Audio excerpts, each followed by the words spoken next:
Hiya, Sam here, and welcome to my new video. This is where I review Judge Dredd the magazine.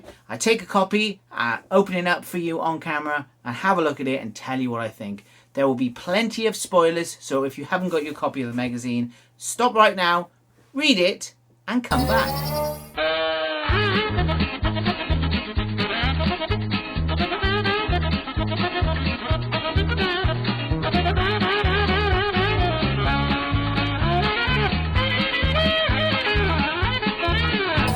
So last month I reviewed magazine 438. It was an interesting magazine in so fact that all the stories were finishing. So I started off at the very end, not knowing what anything was happening. I was utterly confused and it wasn't a great experience. But this issue of the magazine, it's all new stories. So I will be enjoying these, I think. Picked it up from 88 Smiths yesterday.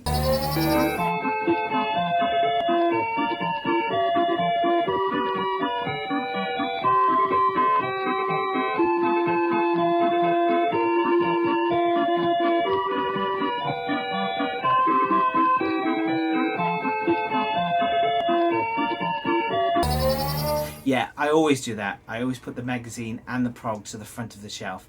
I mean, the poor 88 Smiths employees have to put them back. But for that brief period of time, 2000 AD and the magazine are prominent. So, let's open it up and have a look at the magazine.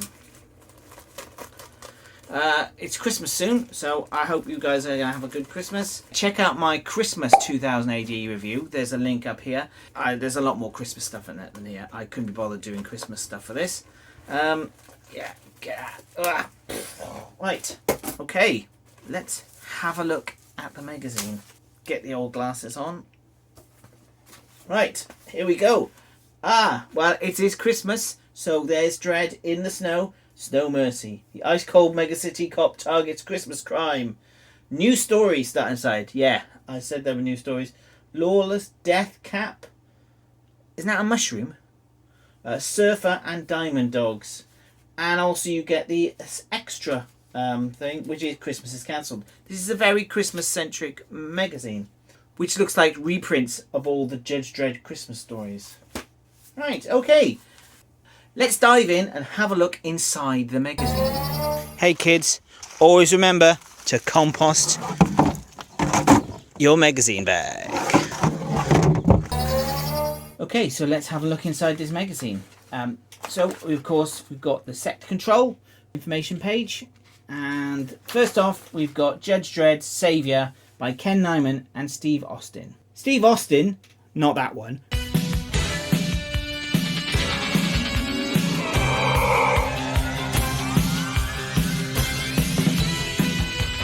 Has done lots of art for 2000 AD and the magazine. It's been mixed, but I do like his Judge Dredd. The design of his judges look really good. And it starts off here with an alien who smuggled himself in, and he goes to speak to the judges, and they just straight out shoot him. I mean, that's some good judging, isn't it? Just kill him immediately. He was unarmed. All he had was a piece of paper with Judge Dredd on it. So Dredd mentions that he was there twice, in prog 163 and magazine 3.69. So the first time he went to this unnamed planet was during the Judge Child Quest, which is here, and art by Mick McMahon. It's a very basic story.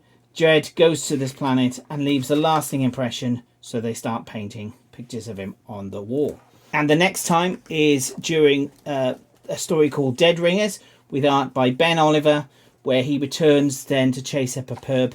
And you see here, they start worshipping Judge Dredd again, and even build a giant monument to him. And it turns out that a company, Dispol Corp, is basically mining the planet. And it looks like Judge Dredd's going to be the hero here, defending the primitive creatures against the capital scum. So this looks like a hero story by Judge Dredd. And he brings all the judges over. Ook, ook, ook. Good little comment here to make sure that we get the Christmas Day reference. Truly a God-given miracle on such appropriate day. Thursday. No, Christmas Day. Right, that's the only Christmas reference to this story. And it turns out that Dredd's not a hero. He puts all the primitive inhabitants of the planet into reservations and claims all the mineral rights for Mega City. Because, of course, the good of the city overrides everything. And there he is walking past that giant statue. Good little twist. Good story. Yeah, I enjoyed that. Advert here for the Christmas prog. And the next story, Death Cap by T.C. Edgington and Bo Cook. This is a straight-out Western. I'm not sure if this is a previous character we've seen. There's a flashback here to her origin. Basically, she fucks up and has to go on the long walk.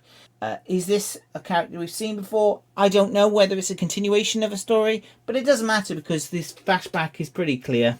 She has given up the badge and the gun, gone on the long walk, and has started a family in very, very traditional Western story.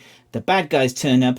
They're full of mushrooms. I was right. Death Cap. It refers to mushrooms. They punch that guy's jaw out. That's pretty extreme. I love this Bo Cook art. It is so, so good. The town gets murdered and her children die. Oh, it's classic Western. She's mortally injured but manages to escape thanks to the horse with the hands. That's a weird horse. And digs up her gun and her badge. Back for revenge. Very basic Western story. What is this? Seems to be the plot of Unforgiven with Clint Eastwood. All good stuff though. I have enjoyed it. Advert here for Storm Warning. I did think this is another story that's been going on a long time. I haven't really read. Oh, Clint Langley. I like Clint Langley. So next we've got Diamond Dogs Part 3 by James Peaty and Warren Pleece. James Peaty, the wonderful writer of Skip Tracer, and Warren Pleece, who I'm a big fan of. Diamond Dogs Part 3. I've not read Part 1 and Part 2, and this story does not help itself by telling you anything if you haven't read the previous things. I have no idea what's going on. I tried reading this. I'm not interested. It doesn't explain what's going on. It doesn't explain the characters. If you haven't read the previous ones, then you're out of luck. So I shall not be reading this. What a waste. Lenny Zero, Isolation. A text story by Andy Diggle and artwork by Ben Wilshire. I'll have to be honest, I haven't read this. It's like the text stories in the annuals. You never read them. I will do one day. I'll give it a try, but I'm not that fussed. Life's too short. An interview here with Colin Wyatt. He was an art director early in 2000 AD and action. It's an interesting little read, this. That's his artwork there. He was a Disney artist. It's a good little article about the history of 2000 AD. Interview here with Stuart Kenneth Moore. He's a great artist. He's done the art on the 2000 AD Encyclopedia. He's great. He's great. Lawless. I think I started reading Lawless a while back. I need to catch up on this, and I'm going to go back and reread all the Lawless before I start reading this. I do like his art. This looks great. Dan Abnett can be hit or miss. Hit, Brink, The Out, miss, Dexter. But this looks good. I've heard good things about Lawless. I'm going to go back, reread it, and get into it. And this is what I was looking forward to. John Wagner and Colin McNeil's Surfer. Yeah, can't beat a bit of Wagner and McNeil. And you have a story here of a young surfer who is the son of one of Chopper's friends. And he's having a shit life. But he decides to go for an audition. This is hilarious. It's a sarcastic writer robot. I think a lot of writers act like that. So this kid goes to an audition. He looks like Chopper, and they decide to give him the part as the body double for a movie about Chopper. But I don't know who these guys are, but at the end they decide to kick the crap out of them. Not looking good. We've got a cool little picture here by Neil McClements. Sector House 10, going back to the Apocalypse War there. Dredd with his stub gun. Yeah, that's great. So that was the magazine. Interesting. There's a few good stories. There's a few dud stories. It's hit or miss, like usual. Anyway, I'll see you next time.